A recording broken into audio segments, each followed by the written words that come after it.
Dear Yemeni friends, grateful to you to invite me to this Palestine and my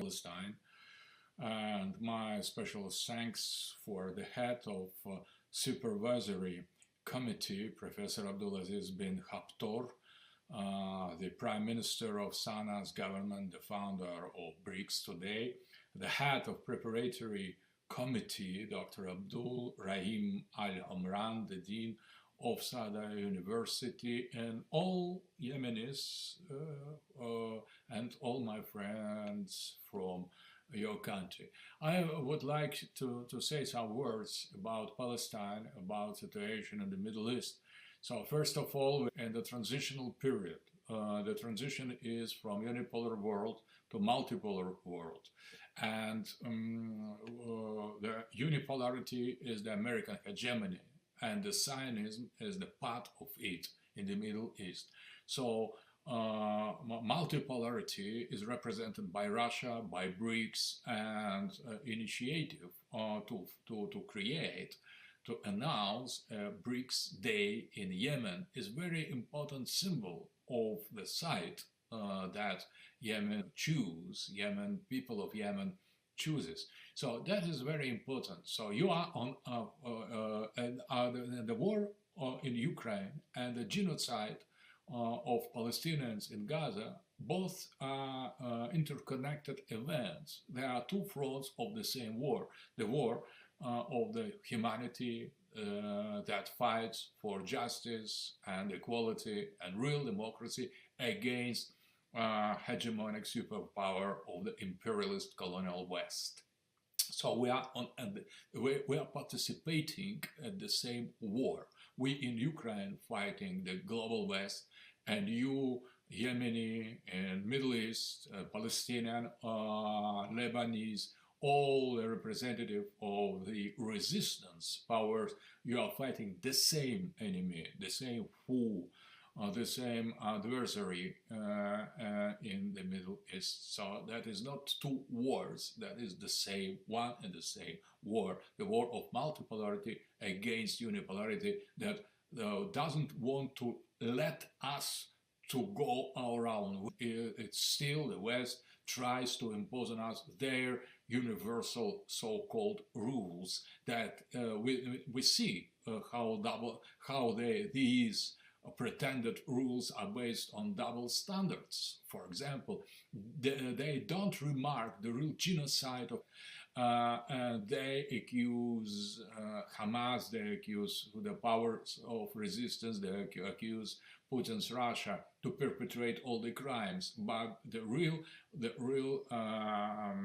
criminals, they are the global West. So that is important, and to think about the Palestine. We could not solve the Palestinian problem in the peaceful way. We need to overcome our friends. We need to put the West in its logical limits, and the Middle East is not the West.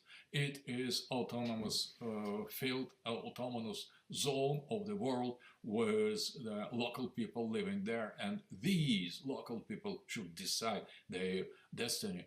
So I'm not too optimistic in the peaceful solution of two states. Maybe we need first of all to fight our main enemy, the Western superpower and its hegemony, and we could solve much easier the Palestinian problem. But now what we need is to fight back, to save as many lives as we can in the Gaza, where the children, maybe thousands of hundreds, hundred thousands of young people and old people and civil people are killed by Zionists. So we need to defend them, and I think that the challenge in Gaza was thrown to all Islamic community, to all Muslims in the world, and to all the honest people in the world. But the only among all the Islamic countries, only Yemen has received challenge, has accepted this challenge and has fought back. So that is heroic example of how decent people should react against the injustice and genocide. So I think that Yemen and Houthis and all the Yemenis today, you have saved the dignity of Islamic community. You have shown to the other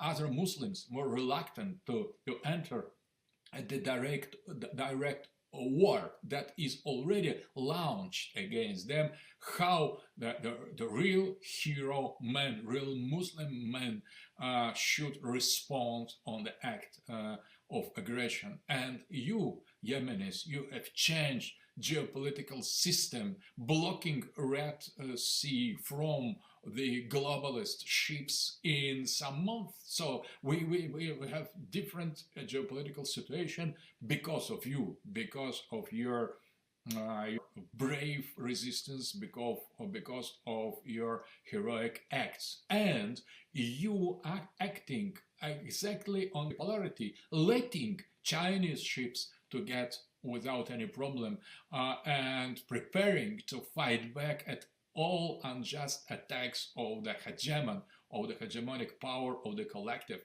globalist West against you.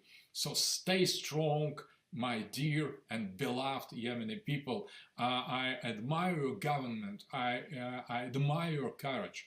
I think that you are saving the proud and the dignity of all Islamic world. And I think that now you are pioneers, you are avant-garde of the resistance forces in the Middle East, and we could not avoid the war when the war has already begun. Now we have no choice. There is not about peace or war. It is the defeat or the victory. So let us be united in the defense of multipolarity, in defense of just and balanced, real democratic world order, with all peoples and all civilizations having the right to defend from the hegemonic power.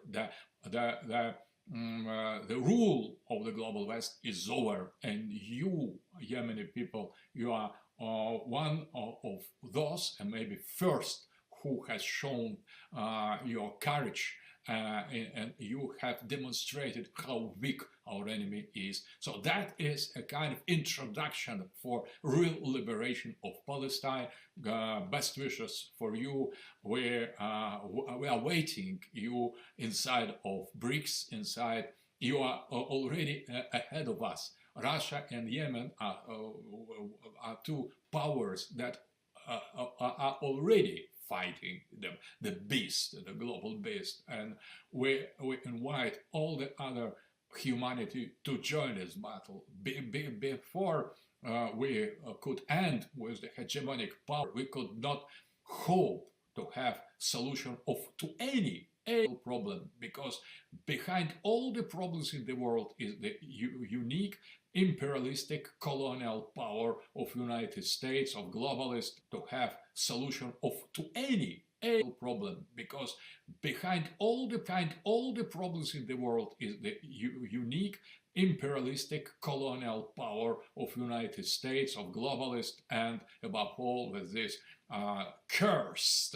hypocrite of Biden's administration. That is, I think, the worst president of all American history, with no real rational understanding of the world politics. So the power, the might in the West is in the hand of the fanatics, of the satanic powers, and we need to fight them because of religion, because of our identity, because of our sovereignty, because of in order to be free and to organize the global revival of humanity in the new coming era of post-colonialism. The colonialism should end now, and Palestine should be free. Best wishes from Moscow. and I think, I hope we will be together until the end, until the victory.